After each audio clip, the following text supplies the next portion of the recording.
Hello guys, आप सभी को किरण का प्यार भरा नमस्कार। आपका स्वागत करती हूँ फिर से अपने यूट्यूब चैनल स्टडी विद किरण में। जैसा कि आपको पता है कि हमने 2 सीरीज स्टार्ट की है, एक हिंदी व्याकरण की और दूसरी इंग्लिश ग्रामर की। टॉपिक वाइज इसमें हम करते जा रहे हैं और जैसा कि आपको पता है हमने जो स्टार्ट किया है वो बिल्कुल ज़ीरो से किया है। आप स्टार्टिंग की क्लास देख के ये मत सोचिए कि इसमें कोई मटेरियल नहीं है, क्योंकि हो सकता है एक आधा बच्चा इंटेलिजेंट हो थोड़ा-सा, जिन्हें बेसिक के बारे में थोड़ा-सा पता हो। अदरवाइज़ मुझे लगता है कि जितना डीप मैंने आपको इंग्लिश ग्रामर में करवाया है या हिंदी व्याकरण में करवाया है, कहीं न कहीं आपको वहाँ से कॉम्पिटिटिव एग्ज़ाम्स के रिगार्डिंग आने वाले क्वेश्चन्स देखने को ज़रूर मिलेंगे। आगे भी जो आप परीक्षाएँ देने वाले हैं, उसमें भी उनमें से कोई ना कोई क्वेश्चन्स पक्के रहने वाले हैं। तो एक बार आप स्टार्टिंग से ज़रूर देखिए। स्टार्टिंग कीजिए, स्टार्ट कहाँ से हो रहा है और उस क्लास को एंड तक देखिए। अगर ये कि हमारा ये क्लियर है, तो आप बीच का कोई लेक्चर भी उठा सकते हैं, बीच का भी कुछ आप देख सकते हैं। तब आपको पता लगेगा क्या हमने पढ़ा है, क्या हमने छोड़ा है, ठीक है? तो इसी सीरीज़ को आगे बढ़ाते हुए मैं आज स्टार्ट करती हूँ इंडियन जीके की क्लास। आपका इंग्लिश, हिंदी, इंडियन जीके ये कंटिन्यू तीनों के तीनों चलते रहेंगे, ठीक है? जितना समय अवेलेबल रहेगा मेरे पास उतना मैं आप सभी को देने की कोशिश करूंगी। तो आज बात करते हैं इंडियन जीके में। इंडियन जीके का जो आपको सिलेबस करवाऊंगी वो बिल्कुल फैक्चुअल डाटा रहता है। आप कोई सा भी स्टेट लेवल का एग्जाम दो, इंडियन जीके उसमें भी रहती है। आप कोई सा भी सेंट्रल लेवल का एग्जाम दो, उसमें तो चलो रहनी ही है, बट स्टेट लेवल के एग्जाम्स में भी आपके पास इंडियन जीके जरूर देखने को मिलती है। जैसे मान लीजिए नेशनल पार्क के रिगार्डिंग आपके पास क्वेश्चन रहता है, तो नेशनल पार्क में ये कि ऑल ओवर इंडिया के सारे 106 नेशनल पार्क की साथ है, इतने हैं, तो कौन इतनी लंबी चौड़ी लिस्ट याद रखेगा। तो मैं आपको ये जो फैक्चुअल डाटा है, हिस्टोरिकल प्लेसेस हो गए, फोल्क डांसेस हो गए, जो मैक्सिमम हमें देखने को मिलते हैं क्वेश्चंस, ठीक है? या फिर आपके क्लासिकल डांस हो गए, उनके रिगार्डिंग डांसर्स हो गए, या फिर आपकी फेमस पर्सनैलिटीज होगी। फेमस पर्सनैलिटीज इंडिया में है क्या, दो नहीं है, बहुत सारी फेमस पर्सनैलिटीज है। किस फेमस पर्सनैलिटी का संबंध कौन सी स्टेट से रहता है, ये मैं आपको स्टेट वाइज देने की कोशिश करूंगी।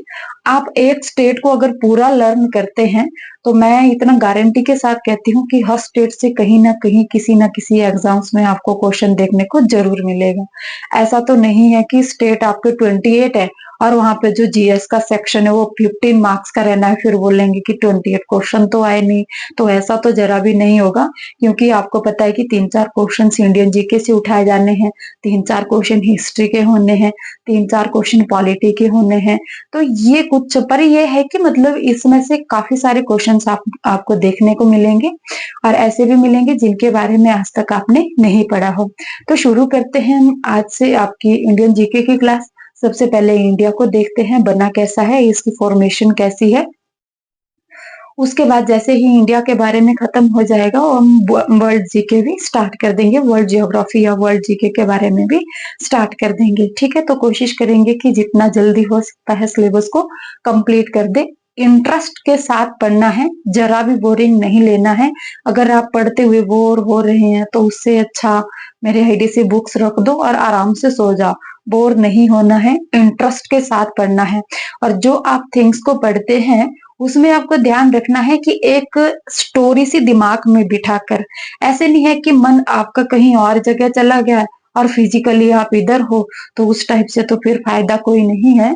तो ये है कि मन भी और फिजिकल भी दोनों यही लेके चलना है, और साथ साथ में जैसे हम पढ़ते जाएंगे तो खुद उस साइड को होते जाना है, ठीक है?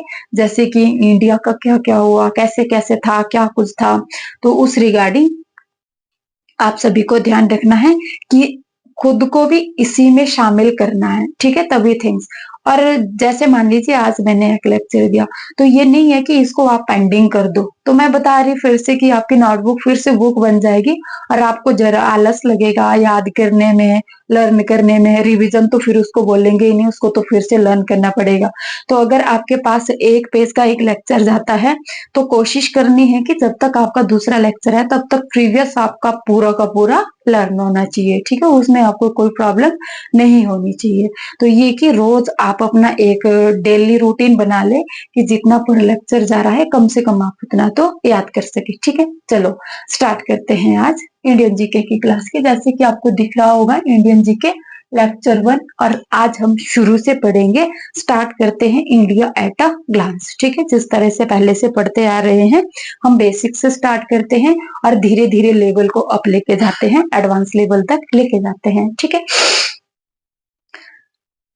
अब इंडिया की हम बात करें तो स्टार्टिंग में बहुत सालों 1-2 मिलियन 3 मिलियन साल 100 सालों की पहले की बात करें तो इंडिया नाम की कोई चीज नहीं थी। इवन के पूरे विश्व में किसी भी देश की कोई जानकारी नहीं थी कि कहीं पे कोई देश है, ऐसा वैसा कुछ भी तो ऐसा कोई पता नहीं था।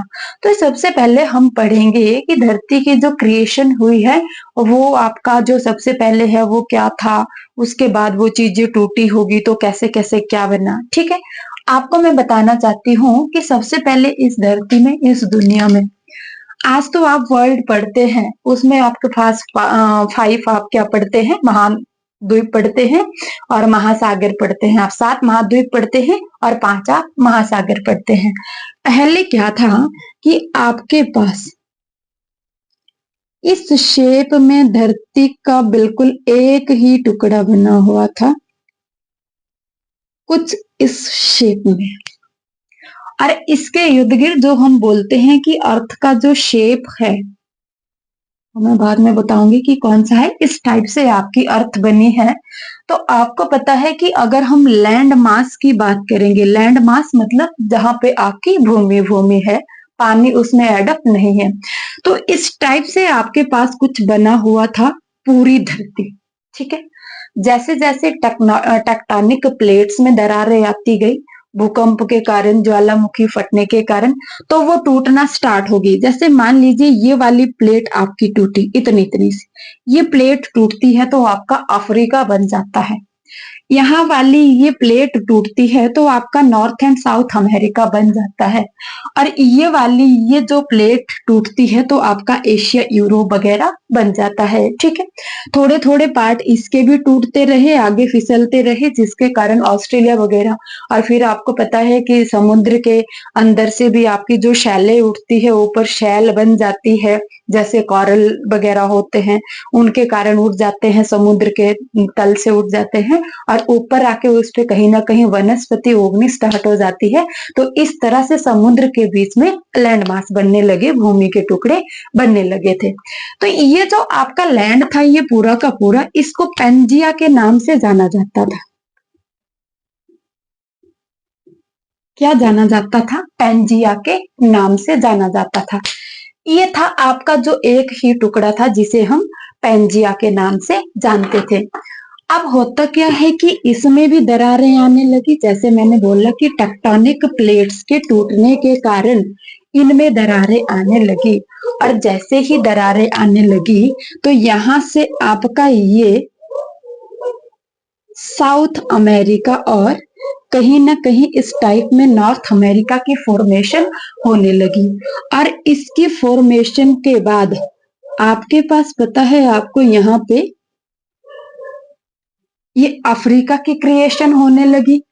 और इस टाइम जो इसी के साथ जुड़ा हुआ है वो आपका यूरोप या आप एशिया भी बोल सकते हैं। ठीक है, इसी के साथ जो आपके पास ये जुड़ा हुआ पार्ट है ये यूरोप और एशिया।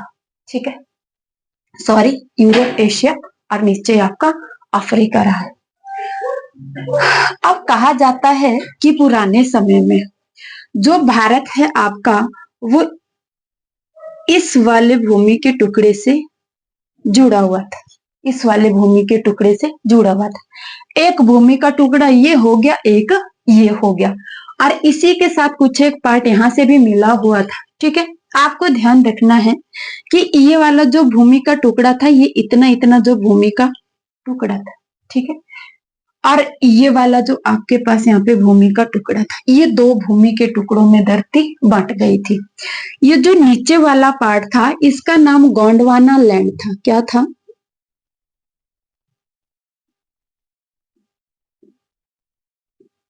गोंडवाना लैंड।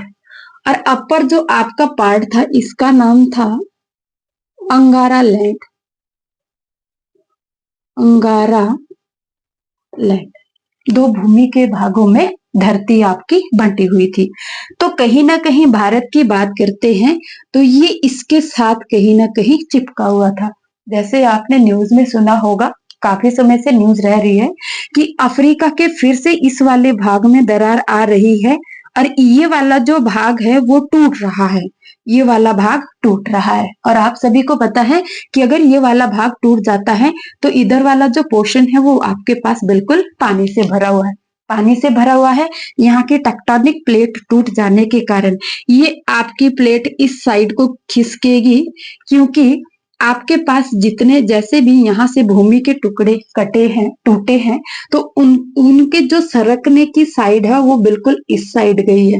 और अगर ये अफ्रीका वाला पार्ट टूट जाता है तो कहीं ना कहीं यहाँ पे भारत की मुंबई के साथ ये टकरा जाएगा। और मुंबई का आपको पता है कितना भीड़ भड़ाके वाला एरिया है, तो आपको ध्यान रखना है कि अफ्रीका का ये। अब हम भारत की बात कर रहे हैं कि जो भारत है वो पहले आपका यहाँ पर जरा भी नहीं था। ये जो भारत है वो कहीं ना कहीं यहाँ से चिपका हुआ था। इस टाइप से कुछ भारत यहाँ पे था। टेक्टोनिक प्लेट टूट जाने के कारण, ज्वालामुखी विस्फोट होने के कारण टेक्टोनिक प्लेट्स में दरार आ गई। टेक्टोनिक प्लेट्स में दरार आ गई तो ये जो आपका भूमि का टुकड़ा है ये यहाँ से टूटने लगा। और 100 साल 200 सालों के बाद ये आपको पता है ना, नीचे इंडियन ओशियन है, इस पे ये सरकता गया, आगे आगे सरकता गया। और यहाँ पे यहाँ का जो एरिया था जाके ये बिल्कुल आपका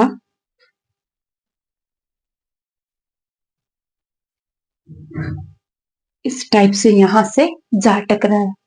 और जब यहाँ से टकराया तो आपको पता है कि ये भूमि का टुकड़ा और ये भूमि का जब इसमें भारी टकरान हुई तो धरती में फिर से उथल पुथल हुई। कहाँ पे? यहाँ पे।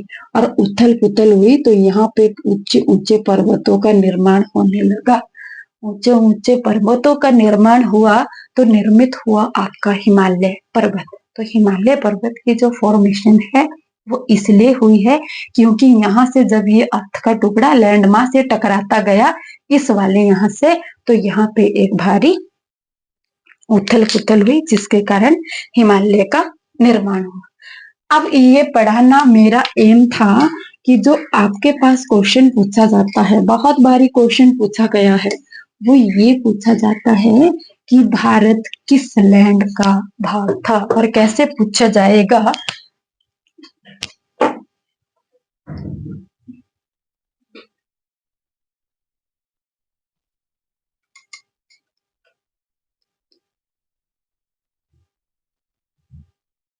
जियोलॉजिकली इंडिया इज द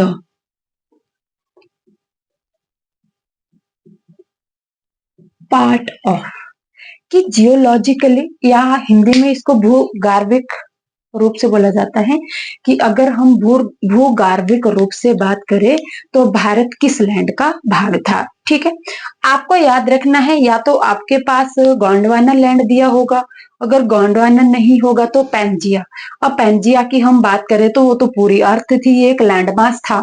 तो ये है कि अगर आपके पास गोंडवाना लैंड ऑप्शन में दिया गया है तो टेंशन कुछ भी नहीं है।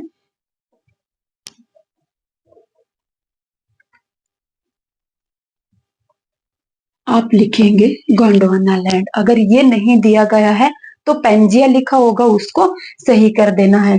दूसरा ऑप्शन आपके पास अंगारा लैंड होगा। अंगारा लैंड का पार्ट भारत नहीं था। कौन से वाले लैंड का था? गोंडवाना लैंड का पार्ट भारत था। सबसे पहला क्वेश्चन ये है जो आता है आपके एग्जाम्स में। ठीक है, याद रखना है। अब हम बात करेंगे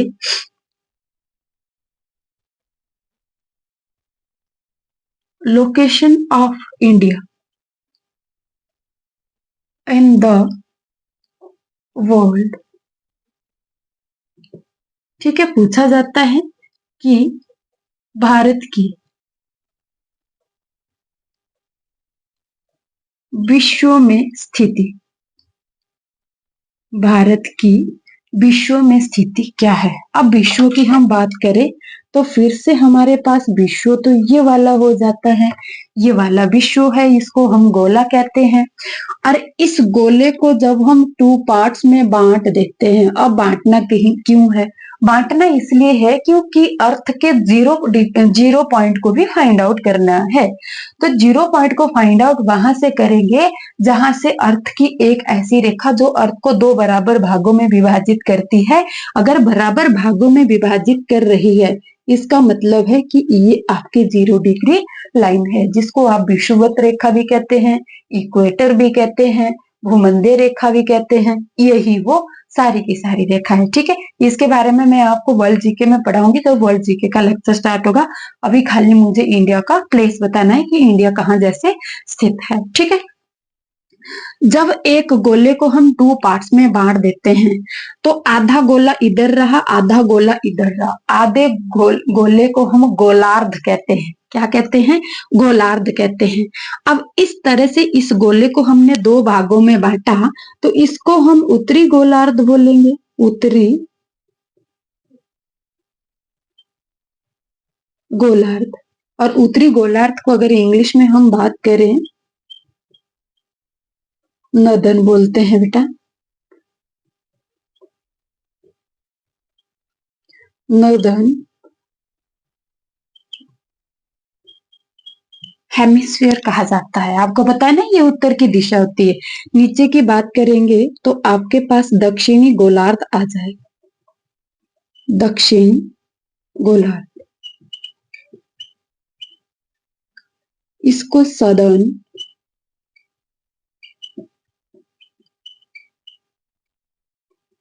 हेमिस्फीयर कहा जाता है। दो गोलों में आपने अर्थ को विभाजित कर दिया, उत्तरी गोलार्ध और दक्षिणी गोलार्ध में। अब एक तो एक विभाजन ये हुआ इसका। अब फिर से अगर हम एक और गोला बना लेते हैं तो इसका विभाजन आधा करने के लिए इसको हम ऐसे भी तो कर सकते हैं। हाँ जी, ऐसे भी कर सकते हैं। इस केस में आपके पास ये वाला पूर्वी गोलार्ध हुआ, पूर्वी गोलार्ध, और ये आपका पश्चिमी गोलार्ध, पश्चिमी गोलार्ध। इसको कौन सा बोलेंगे? वेस्टर्न हेमिस्फीयर, और इसको ईस्टर्न हेमिस्फीयर बोलते हैं। ठीक है, अब इस केस में भी इसके टू पार्ट्स हो गए, इस केस में भी टू पार्ट्स हो गए। अगर भारत की बात करें यहां से कि भारत कहाँ जैसे है, तो आपको पता है कि भारत आपका कुछ इस तरह से यहाँ पे बसा हुआ है। ठीक, अब अगर आपके पास दो ये लैटिट्यूडनल, अगर आपके पास लैटिट्यूडनल ये इसका विस्तार पूछा जाता है कि कौन से गोलार्ध में है, तो आपको याद रखना है कि उत्तरी गोलार्ध में जा रहा है, उत्तर वाली साइड जा रहा है, ये दक्षिण वाली साइड जरा भी नहीं है। अगर ये इस तरह से होता है, इस तरह से भारत आपका होता, तो आपको पता था दक्षिणी गोलार्ध में भी था, उत्तरी गोलार्ध में भी था। और इसी के साथ अगर फिर से दो भाग कर देते हैं तो ईस्टर्न हेमिस्फीयर में भी, वेस्टर्न हेमिस्फीयर में भी आ रहा है।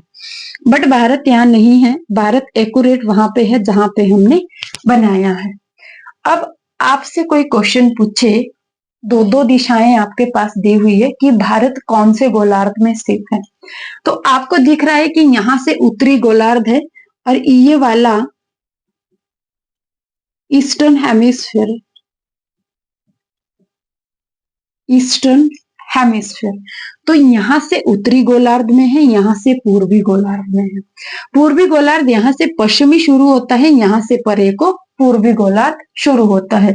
तो अगर लोकेशन की बात करें कि विश्व में स्थिति कहाँ है भारत की, तो हम अगर दो ही दिए गए दक्षिण और उत्तरी गोलार्ध, तो हम उत्तरी गोलार्ध में लेंगे। अगर आपके पास दो दो कंबाइन करके दिए गए हैं तो उत्तरी पूर्वी गोलार्ध में आपका भारत स्थित है। क्लियर है इतना आपको?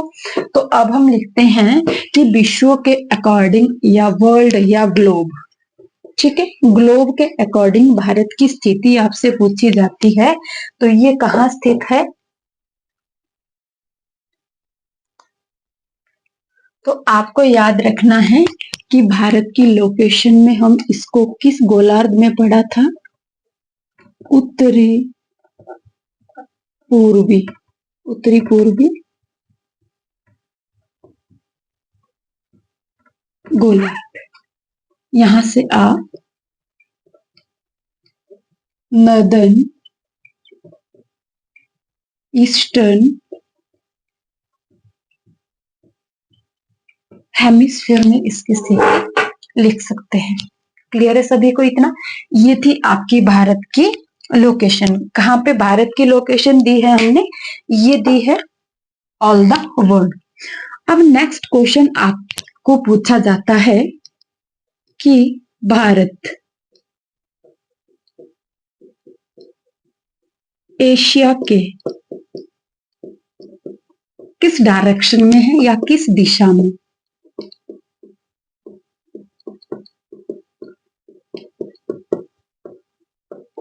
स्थित है। अब एशिया की हम बात करते हैं तो एशिया का फिर से थोड़ा एक हल्का सा, इतना अच्छा तो मुझे भी नहीं आता है,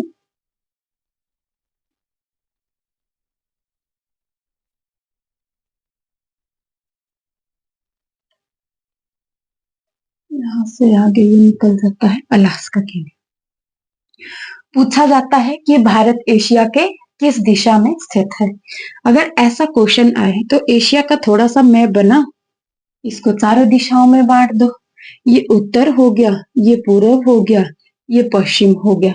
आपको पता है इसको नॉर्थ बोलते हैं, इसको वेस्ट बोलते हैं, इसको ईस्ट बोलते हैं, इसको साउथ बोलते हैं, हिंदी में इसको दक्षिण कहा जाता है। तो नेट नेट नेट बिल्कुल जो आपका भारत है वो कहाँ स्थित है? एशिया के दक्षिण एशिया में स्थित है। तो यहाँ पे क्या लिखेंगे आप? सदर्न एशिया, दक्षिण एशिया में स्थित है भारत। ये स्थिति बहुत इंपॉर्टेंट होती है और अगर आप अपने हाथों से बनाते हैं तो क्वेश्चन आपका जरा भी गलत नहीं होता है। ठीक है, और ये क्वेश्चन मैक्सिमम सभी एग्जाम्स के लिए बड़े इंपॉर्टेंट रहते हैं। ठीक है, अब नेक्स्ट पूछा जाता है, एक आपके पास है संपूर्ण भारत का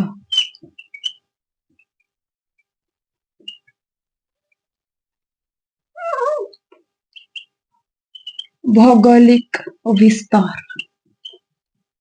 और दूसरा क्वेश्चन आपके पास आता है भारत की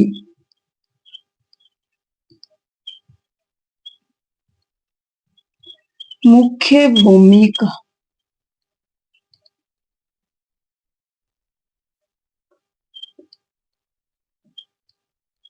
भौगोलिक विस्तार। ये दोनों क्वेश्चन बिल्कुल अलग अलग है। हाँ, ये जरूर है कि इसमें जो अंतर है वो बिल्कुल थोड़ा सा है।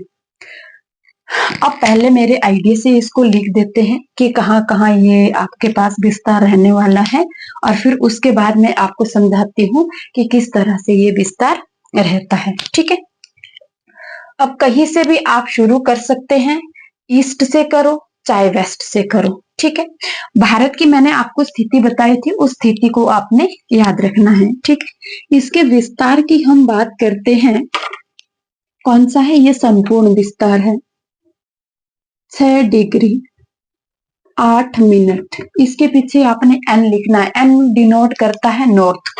ठीक है, north end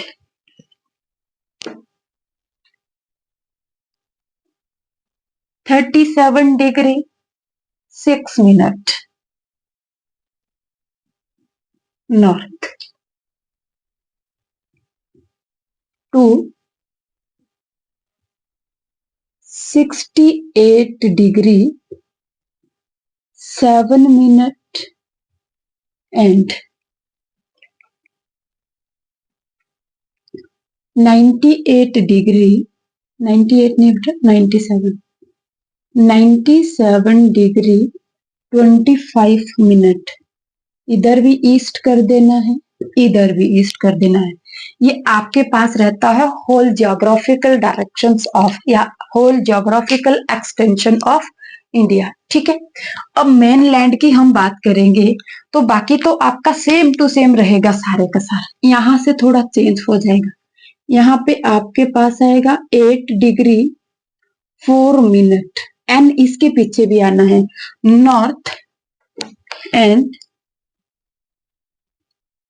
37 degree 6 minute to, यही फिर से 68 डिग्री 7 मिनट, ये वाला बेटा एन है, नॉर्थ में है, east and 97 degree 25 minute east. ये आपके पास रहता है इसका ज्योग्राफिकल एक्सटेंशन ऑफ इंडिया। एक बार आप इसका स्क्रीनशॉट लेना चाहते हैं तो आप ले सकते हो।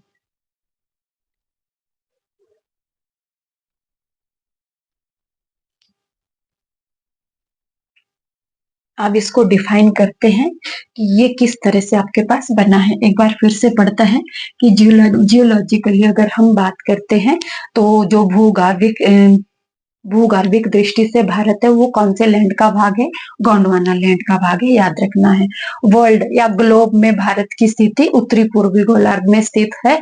कहाँ स्थित है, नदर्न ईस्टर्न हेमिस्फीयर में स्थित है। ठीक है, फिर संपूर्ण भारत का भौगोलिक विस्तार यहाँ से सिर्फ चेंज है, बाकी सेम है ये भी, और भारत की मुख्य भूमि का भौगोलिक विस्तार भी सेम टू सेम है। ये दोनों मैं आपको भी बताती हूँ कि किस तरह से ही आपका सेम है और थोड़ा सा डिफरेंट है तो किस तरह से है।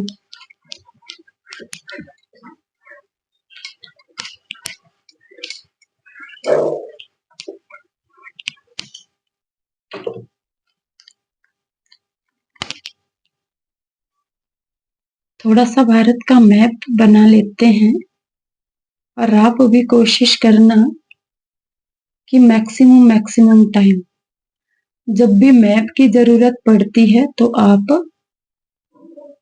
खुद से बनाएं, जैसे भी बनता है कोई बात नहीं। आपको खुद समझ आ जाना चाहिए कि मैंने ये मैप बनाया है तो किस चीज का बनाया है।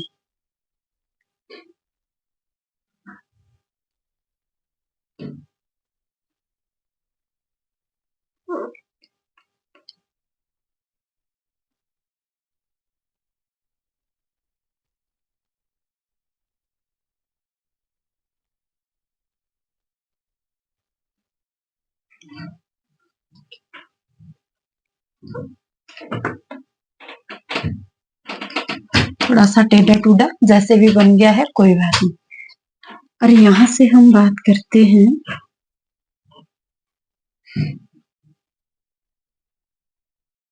आपको ये पता है ये क्या चीज है, ये अंडमान निकोबार है। ठीक है, आगे मैं बात करूं इसकी, ये आपके पास यहाँ पर नॉर्दर्न मोस्ट पॉइंट आ जाता है, और जो नॉर्दर्न मोस्ट पॉइंट है वो आपको मैंने बताया 36 डिग्री 6 मिनट पे रहता है। इसका नाम क्या है,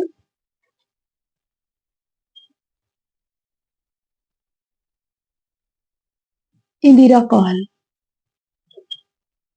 आपको पता है कि इंदिरा इंदिरा नाम दो चीज के, तो कॉल को आपने याद रखना है कि कई फोन ऐसे होते हैं जिसमें जो आपके पास इस टाइप का कॉलिंग का बटन बना होता है उसको ऊपर को फेस लाना होता है तब कॉल रिसीव होती है। तो ऊपर को जो है वो कौन सा है, इंदिरा कॉल है। अगर कॉल करेंगे तो ऊपर को टॉप वाला पॉइंट कौन सा है, इंदिरा कॉल है। ईस्ट की बात करेंगे, ये आपको पता है ना, ये नॉर्थ में एन आना चाहिए इसके साथ, नॉर्थ में। ईस्ट की हम बात करते हैं, इसका नाम किबिथु है, किबिथु। और ये वाला आपसे इंदिरा कॉल आपसे पूछा जाएगा तो ये लद्दाख में, ये भी आपको याद रखना है। किबिथु, किबिथु आपका कहाँ है, ये वाला, ये ईस्टर्न मोस्ट पॉइंट आपका, इसका नाम है किबिथु। इसकी डिग्री की बात करेंगे 97 डिग्री और कितने मिनट, 25 मिनट, और ई इसके पीछे लगाना जरा भी नहीं भूलना है। ठीक है, नेक्स्ट यहां से बात करेंगे ये वाला, इसका नाम बहुत बार पूछा गया है, बहुत बार, गुहार मोती। इसको कहीं कभार गौरमोता भी बोला जाता है, तो कंफ्यूज नहीं होना है, बहुत बार पूछा गया है। और ये क्वेश्चन भी पूछा जाता है, जो गुहार मोती या गौर मोता है, ये कौन से विवादित पॉइंट के पास स्थित है? तो आपको याद रखना है, एक नाम है सर क्रिक, जगह का नाम है, ये भी क्रिक है एक, सर क्रिक, ये गुजरात में पड़ती है। और ये जो सर क्रिक है, ये भारत और पाकिस्तान के बीच विवादित है। तो इसी सर क्रिक के नजदीक ही आपका गुहार मोती या गौर मोता भी स्थित है। ठीक है, अब नेक्स्ट यहाँ पे आ जाते हैं नीचे, ये आपका तमिलनाडु है, ये तमिलनाडु है। और यहाँ पे आपके पास कन्याकुमारी है, और कन्याकुमारी के अंदर भी जो छोटा सा बिंदु है, उसका नाम कैप कैमोरिन है, कैप कैमोरिन। इसकी आपसे इसकी डिग्री पूछी जाए, 8 डिग्री 4 मिनट, और याद रखना है ये नॉर्थ पे स्थित है। लास्ट एंड फाइनल आपके पास बचता है ये वाला, जो आपका अंडमान निकोबार है। और निकोबार का भी कौन से वाला पार्ट है? ग्रेट निकोबार का है। तो आपने याद रखना है, यहाँ पे आपका भारत का अंतिम बिंदु, ठीक है, याद रखना है, क्या नाम है इसका? इंदिरा पॉइंट है। लोकेशन और डिग्री की यहां से बात करेंगे तो 6 डिग्री 8 मिनट नॉर्थ पे ये भी स्थित है। ठीक है, ये वाला आपको याद रखना है। इंदिरा पॉइंट की बात करेंगे तो इसका जो पुराना नाम है वो पिगमेलियन पॉइंट था या पार्सन पॉइंट था। 1985 में जब श्रीमती इंदिरा गांधी जी की मृत्यु हो जाती है 1984 में, तो 1985 में इसका नाम बदलकर इंदिरा पॉइंट कर दिया जाता है उन्हीं के नाम पर। ठीक है, ये आपको याद रखना है, इसका पुराना नाम पिगमेलियन पॉइंट और पार्सन पॉइंट था। वैसे इंडियन आइलैंड जब मैं टॉपिक पढ़ाऊंगी तो उसमें आपको एक बार फिर से इसको रिवाइज करवा दूंगी। अब ये देखो आपकी इसकी लोकेशन कौन कौन सी बन रही है। यहाँ वाला पॉइंट हमें याद नहीं रहा लिखना। यहाँ वाला पॉइंट आपके पास जो डिग्री में है 68 डिग्री, और आगे आपके 7 मिनट है, और ये आपका ई इसमें लगता है, ईस्ट में ये लगता है। ठीक, याद रखना है आपने ये वाला। अब देखो इसको भी एन में क्यों लिखते हैं, इसको भी एन में, नॉर्थ में, इसको भी नॉर्थ में, इसको ईस्ट में, इसको ईस्ट में। तो मैंने आपको बताया था कि ये जो गोला है, ये जो गोला है, इस गोले के जो भारत का विस्तार है ना टोटली, क्योंकि दिशाओं में जब हम इसको बांटेंगे तो इसका विस्तार भी इसके अकॉर्डिंग ही लिखेंगे। सबसे पहली बात यह है कि ये दो ही गोलार्ध में स्थित है, दो ही हेमिस्फीयर में, एक तो नॉर्थ में है, एक ईस्ट में है। आपको देखा ना, आपने देखा ना, यहाँ पे ये आपका भारत स्थित है, यहाँ पे है। अगर मैं बता रही थी कि अगर आपका भारत इस टाइप से भी स्थित होता, इस टाइप से भी, तब भी ये अलग अलग दिशाओं में जाना था, कुछ नॉर्थ में, कुछ ईस्ट में, कुछ वेस्ट में आना था। बट आपका जो भारत है वो इधर नहीं है, वो आपका बिल्कुल एक सिचुएशन में बना हुआ है। कहाँ है? ईस्ट में है और नॉर्थ में है। इसीलिए यहाँ को भी नॉर्थ लिखा जाता है, यहाँ को भी, यहाँ को भी ईस्ट लिखा जाता है, यहाँ को भी। हाँ, अगर ये वाला कोना थोड़ा इधर को होता तो इसको हम वेस्ट लिखते और इसको ईस्ट लिखते, इसके पीछे डब्ल्यू लिखते और इसके पीछे ईस्ट लिखते। और ये वाला कोना थोड़ा सा नीचे होता, चाहे अंडमान निकोबार वाला भी थोड़ा सा नीचे होता, तो ये जो अंडमान निकोबार के पीछे एन लगा है ना, तो इसके पीछे हम एन ना लगाकर एस लगाते, साउथ लगाते। बट ऐसा नहीं है, भारत जो है वो बिल्कुल आपका ईस्ट और नॉर्थ हेमिस्फीयर में स्थित है, जिसके कारण इनके पीछे सिर्फ 2 चीजें लगाई जाती है, एन और ईस्ट, क्योंकि नॉर्थ और ईस्ट में स्थित है, यही रीजन है। और ये थे आपके पास भारत के जो मेन पॉइंट है आपके पास। अब क्वेश्चन किस तरह पूछे जाते हैं, मैं आपको ये पूरा का पूरा डाटा अभी बोर्ड पे लिखवा देती हूँ। ठीक है, नेक्स्ट आपके पास एक क्वेश्चन आता है कि नॉर्थ टू साउथ या साउथ टू नॉर्थ, कुछ भी बोलो, भारत की दूरी कितनी है, भारत कितने किलोमीटर तक है। तो आपको ये भी पता होना चाहिए कि यहाँ से तो आपका 2933 किलोमीटर है, और ज्यादा दूरी इसकी कहाँ है, ज्यादा दूरी है नॉर्थ टू साउथ। ठीक है, नॉर्थ टू साउथ की हम बात करेंगे तो 3214 किलोमीटर इसकी टोटल दूरी है। 14 किलोमीटर, 3214। वैसे आप ऐसे भी लिख सकते हैं 3 1 2 3 और लास्ट में 4 लिखा। देखो 1 2 3 लास्ट में 4, तब भी आपकी ये दूरी पूरी हो जाती है। सेम टू सेम हो जाता है कहाँ से, नॉर्थ टू वेस्ट वाली दूरी। ठीक है, ये आपको याद रखना है। अब ये मैं आपके पास एक बार नोट्स बना के दे देती हूँ, वैसे आप भी मैप बना लीजिए।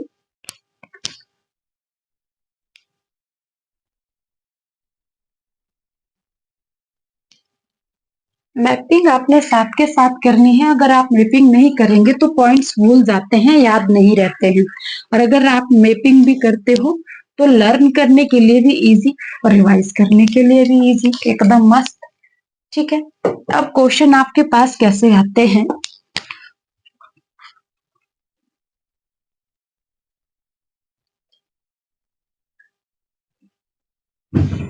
Northern most point of India, Bharat का सबसे उत्तरी बिंदु। आपको बताया ना अभी, उत्तरी बिंदु का नाम क्या है, इंदिरा कॉल। और इंदिरा कॉल पूछा जाए, बताया था कहाँ है, लद्दाख में स्थित है। और इसकी डिग्री पूछी जाती है कि मिनट पूछा जाता है, तो आपको पता है ना 37 डिग्री 6 मिनट। और बताया है कि इसके पीछे एन लगाना तो जरा भी नहीं भूलना है। ठीक है, दूसरे क्वेश्चन की बात करेंगे।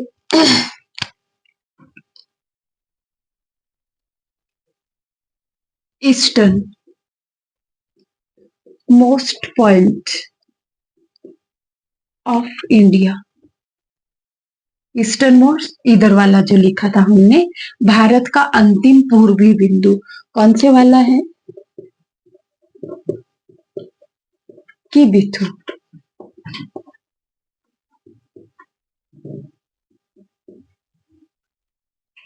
और ये कहाँ पे है, अरुणाचल प्रदेश में है।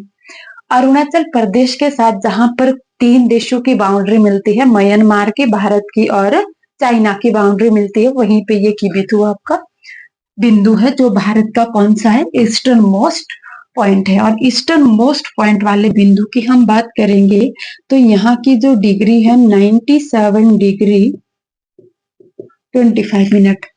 और आपको पता है इसके पीछे ई लिखा जाता है, एक बार चेक करना है, कभी कभार लिखते लिखते गलत ना हो जाए। नेक्स्ट आपके पास आता है वेस्टर्न मोस्ट पॉइंट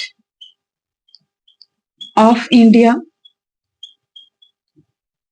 और वेस्टर्न मोस्ट पॉइंट आपको पता है, बताया था मैंने सर क्रीक के पास, जिसका क्या नाम था, गुहार मोती। गुहार मोती। और ये कहाँ है, गुजरात में है। सर क्रीक बताया था, सर क्रीक ये एक डिस्प्यूटेड पॉइंट है भारत और पाकिस्तान के बीच में, इसको भी आपने याद रखना है। कभी आपसे इसकी डिग्री भी पूछी जा सकती है। 68 डिग्री 7 मिनट इसका, ये भी आपने याद रखना है। पूछा जाए कि कहाँ है, ये भी ईस्ट में है। अब इंपोर्टेंट पॉइंट आपके पास आ जाता है southernmost point of mainland of India.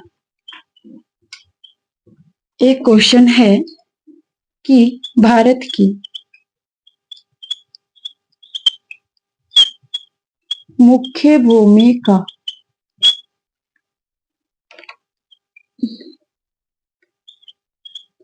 दक्षिणी बिंदु। तो दक्षिणी बिंदु की बात करें, मैंने आपको बताया था तमिलनाडु में जो था कन्याकुमारी।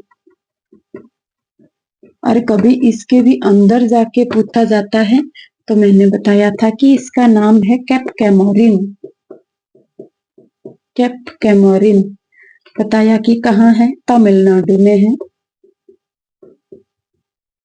तमिलनाडु में ये बिंदु स्थित है। और इसकी आपसे डिग्री पूछी जाती है तो 8 डिग्री 4 मिनट ऐसे होता है। और ये इसके पीछे आपका एन लगा होता है, ठीक है। अब नेक्स्ट क्वेश्चन आता है,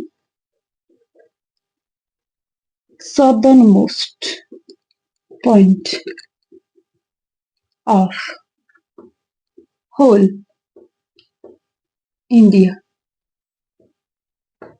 सदर्न मोस्ट पॉइंट भारत का अंतिम, या यहाँ पे संपूर्ण भी हो सकता है, संपूर्ण भारत का अंतिम दक्षिणी बिंदु। तब आपका अंडमान निकोबार, निकोबार वाला आ जाएगा, जिसका नाम क्या बताया था, इंदिरा पॉइंट। इंदिरा पॉइंट, इसकी आपसे डिग्री पूछी जाएगी। अगर पूछा जाएगा कहाँ है, ग्रेट निकोबार, ग्रेट निकोबार में ये स्थित है, ठीक। डिग्री इसकी आपसे पूछी जाए तो 6 डिग्री 8 मिनट पे ये स्थित है। 6 डिग्री 8 मिनट पर आपका ये बिंदु स्थित है। ये आपको ध्यान रखना है एन में। अगर आप इसके पुराने नाम लिखने चाहो इंदिरा गांधी पॉइंट के, यहाँ पे लिखना है पुराना नाम। तो मैंने तो बताया था कि पार्सन पॉइंट या फिर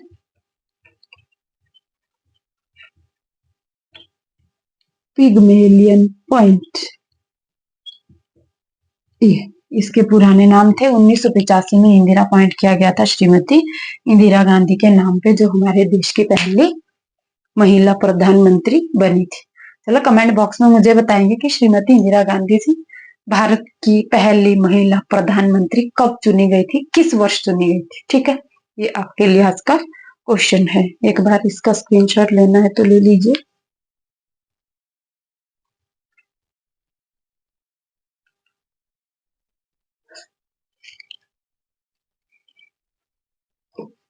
अब थोड़ा सा भारत का बेसिक पढ़ लेते हैं। भारत तक पहुंच गए हैं, भारत के अंदर तक आ गए हैं अपने देश में। अब हमें खतरा नहीं है, बाउंड्रीज पे हमारे आर्मी वाले भाई हैं। अब हम अंदर आ चुके हैं। अब आप लिखेंगे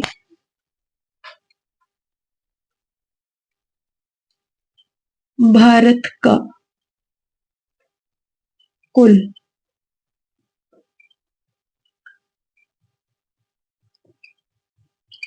भौगोलिक क्षेत्रफल कितना है, 32,87,263 स्क्वायर किलोमीटर, ठीक है। यही है ना, आपको याद रखना है 32,87,263 स्क्वायर किलोमीटर में है भारत का एरिया। अब क्वेश्चन पूछा जाता है कि भारत का कुल क्षेत्रफल विश्व के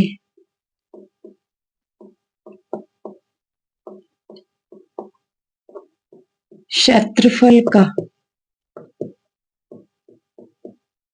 कितने प्रतिशत है। ये क्वेश्चन आपके लिए बेटा। कमेंट बॉक्स में सारे इसको कमेंट करके लिखेंगे।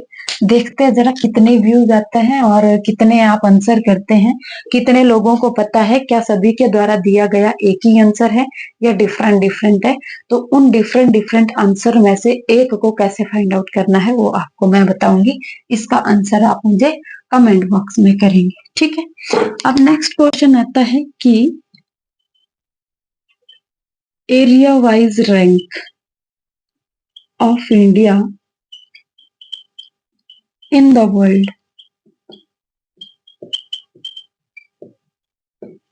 ये मान लीजिए ये अर्थ है टोटल, और ये हमारे पास 100% है, और ये यहाँ पे आपका छोटा सा भारत है। अगर ये पूरी अर्थ 100% है, तो 100% में से अगर भारत का एरिया हम काट देते हैं, तो भारत का ये टोटल एरिया 100% में से कितना परसेंट होगा, ये वाला आपको यहाँ पे बताना है कि कितने प्रतिशत होगा। ठीक है, अब area wise rank of India, कि जो इंडिया की एरिया वाइज रैंक है, क्षेत्रफल की दृष्टि से भारत का विश्व में स्थान कौन सा है, तो आपको पता है सभी को कि 7th प्लेस पे है, 7th रैंक है या 7th प्लेस पे है। तो 7th प्लेस से पहले भी आपके पास कोई कंट्रीज है? हाँ जी, जरूर है। तो इसके लिए आपको ये तो ट्रिक भी है, पर ट्रिक आप लिखना चाहो तो लिख सकते हैं, नहीं लिखना चाहो तो वो भी आपकी मर्जी है। ये कंट्रीज है, वैसे तो ये याद हो जाती मेरे आइडिया से। तो जैसे ऐसे लिखना है इसको खोला खोला, रुक चीन अब आया भारत, इससे भी बनता है, और बाकी वैसे भी आपको याद हो तो वेल एंड गुड है। रुक से रूस बनता है, रूस से रूस बनता है, फर्स्ट नंबर पे है। दूसरे पे कनाडा है, तीसरे पे चीन आपका एजेटिस आ जाता है, चीन। ठीक है, और से 4th प्लेस पे अमेरिका आ जाता है, बहुत से ब्राजील, आया से पूरा ही आपका ऑस्ट्रेलिया आता है। कितनी कंट्रीज हुई, 1 2 3 4 5 6, और 7वें में आपका एजेटिव नीचे भारत आ जाता है। ये कंट्रीज तो सभी को पता है। आप मुझे बताएंगे कि जो यहाँ के बाद 8th प्लेस है, इंपोर्टेंट क्वेश्चन है, वो किसका रहता है, और जिस भी देश का 8th प्लेस रहता है वो भी आपको बताना है कि कौन से कॉन्टिनेंट में आपका ये 8th प्लेस वाली कंट्री है। ठीक है, देखते जरा कितने आंसर आते हैं आपके, कितने लोग। देखो, आप थोड़ा सा इसके बारे में पढ़ेंगे, कॉन्टिनेंट ढूंढेंगे, एक आधा देश आपको इसके साथ और मिल जाएगा, कहीं एग्जाम में आ गया तो आपके और ज्यादा ये काम आ जाएगा। ठीक है, नेक्स्ट हम बात करेंगे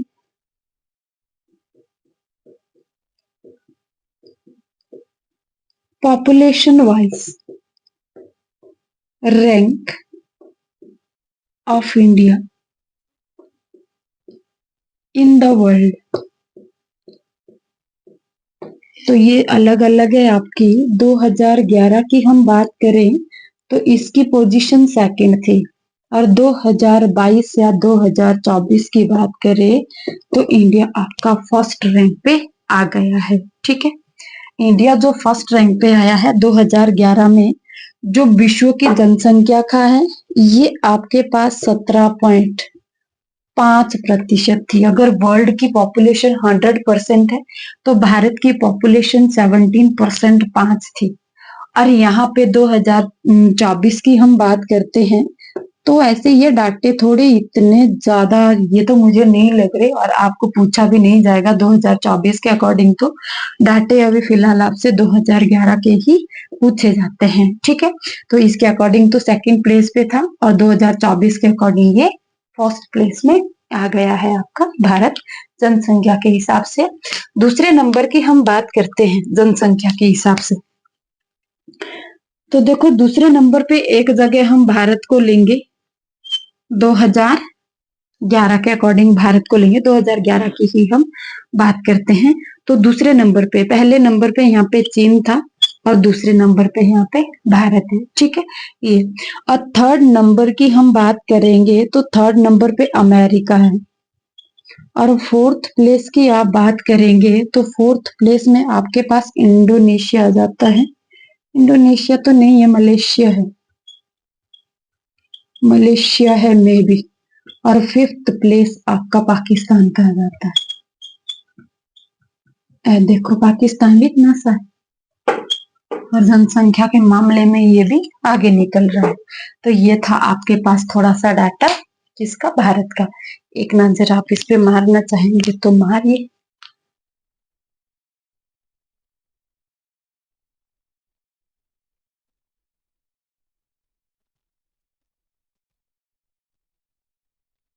थोड़ा सा आगे पढ़ते हैं, ज्यादा नहीं, कम पढ़ेंगे अब।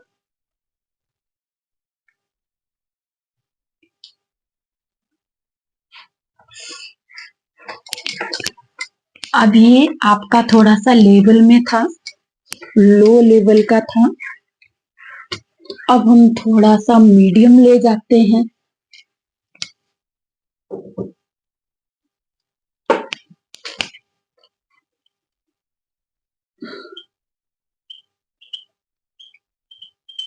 पॉपुलेशन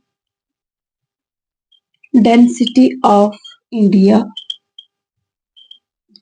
पॉपुलेशन डेंसिटी की बात अगर प्रेजेंट टाइम में करेंगे, मैं 2024 की बात कर रही हूँ, तो आपको याद रखना है कि ये अप्रोक्सली 488 के इर्द गिर्द पहुंच गया है। और 2011 की हम बात करेंगे तो आपको पता है कि भारत का जो जनघनत्व है वो 382 व्यक्ति पर किलोमीटर स्क्वायर में रहते थे। ठीक है।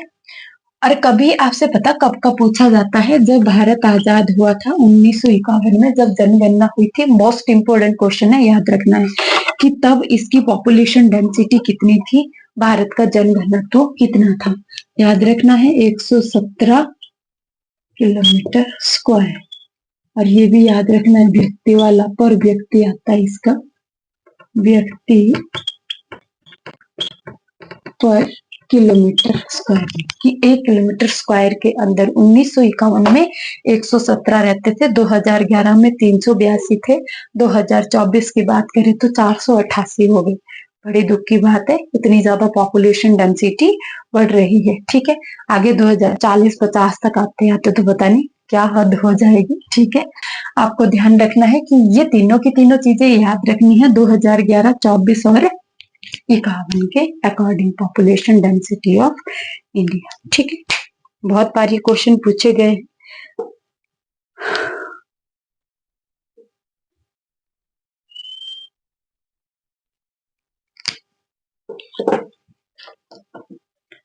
लिंगानुपात की बात करें, भारत का है ना ये, बस भारत का लिंगानुपात, भारत के बारे में पढ़े तो भारत का लिंगानुपात। अभी इसमें भी सेम पढ़ेंगे। 2024 की हम बात करें तो ये फैक्चुअल मैं वही बात कर रही हूँ कि अभी का वैसे डाटा आपसे पूछा भी नहीं जाएगा, इतना फैक्चुअल डाटा भी ये नहीं है, अभी कहीं मैगजीन में अपलोड नहीं हुआ है, बट इंटरनेट वगैरह में दिखाया जा रहा है थोड़ा बहुत। ये आपकी 1020 पर पुरुष, 1020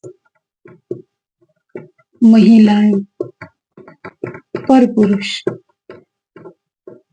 ये आपका 2024 का है। और 2011 की बात करें तो 943 महिलाएं पर पुरुष। और 1951 की हम बात करते हैं तो यहाँ पे आपके पास था 976, सॉरी 946, ये आपका 946 महिलाएं पर पुरुष थे। आपको याद रखना है ये बड़े फैक्चुअल डाटे हैं जो क्वेश्चंस में पूछे जाते हैं। ये तो पीजीटी में भी आया था इस बार, और इनमें से भी एक आधा क्वेश्चन आया था शायद, जहां तक मेरा आइडिया, पर ये तो मैंने पूछा, ये तो मैंने भी पढ़ा था। और बाकी इसके जो एक्स्ट्रा क्वेश्चंस वगैरह रहते हैं वो भी मैं आपको धीरे धीरे करवाती जाऊंगी। ठीक है। अभी फिलहाल आपको ये वाला याद रखना है, यहाँ से आगे हम करेंगे थोड़ा सा। अब बाकी तो वही है जो हमारे पास होते हैं कि इसकी कैपिटल की बात करेंगे। कैपिटल न्यू दिल्ली है। बेसिक नॉलेज के लिए जो पढ़ना है, इसकी कैपिटल न्यू दिल्ली है। और नेक्स्ट हम बात करेंगे नेशनल फेस्टिवल। क्वेश्चन आता है डायरेक्ट कि इंडिया के कितने नेशनल फेस्टिवल है, तो अगर डायरेक्ट आता है तो 3 फेस्टिवल है। 3 फेस्टिवल्स है। कौन कौन से हैं? 26 जनवरी जिसको हम रिपब्लिक डे कहते हैं, 15 अगस्त जिसको इंडिपेंडेंस डे कहते हैं, और 2 अक्टूबर जिसको हम क्या बोलते हैं, गांधी जयंती। अच्छा, 2 अक्टूबर को गांधी जयंती मनाई जाती है। आप मुझे बताएंगे कि किसी और महापुरुष का जन्म भी इसी दिन हुआ था, उनकी जयंती भी 2 अक्टूबर को मनाई जाती है। वो कौन से महापुरुष थे? कमेंट बॉक्स में आप जरूर कमेंट कीजिए, ठीक है। ये थी आपकी आज की क्लास। आप जरूर एक बार इसको देखिए, बड़ा फैक्चुअल डाटा है। यहाँ से आगे आगे भी आपको मिलता जाएगा। नेबरहुड पढ़ना है, इंडिया एंड इट्स नेबरहुड पढ़ेंगे, उसके बाद इंडियन आइलैंड्स पढ़ेंगे, उसके बाद स्टार्ट करेंगे अपना स्टेट वाइज, ठीक है। इसमें जो डाटा है वो बहुत मस्त रहने वाला है। हिस्टोरिकल प्लेसेस पढ़ेंगे, क्लासिकल डांस पढ़ेंगे, फोल्क डांसेस पढ़ेंगे, अलग अलग स्टेट के अलग अलग पढ़ेंगे। कोई मोमेंट वगैरह हुआ है किसी स्टेट में, वो वाला अलग पढ़ेंगे, ठीक है। कोई एयरपोर्ट है नया बना है, नेशनल पार्क है, वाइल्ड लाइफ सेंचुरीज वगैरह है, कहीं की लेक फेमस है, ये सारे के सारे हम अलग से पढ़ेंगे, ठीक है। तो कंटिन्यू बने रहिए आप मेरे चैनल के साथ। आपको बड़ा फैक्चुअल डाटा दूंगी इस इंडियन जीके की क्लास में भी। बाकी हिंदी और इंग्लिश ग्रामर की सीरीज तो हमारी चलती रहेगी, ठीक है। Thanks and good night to all and take care all.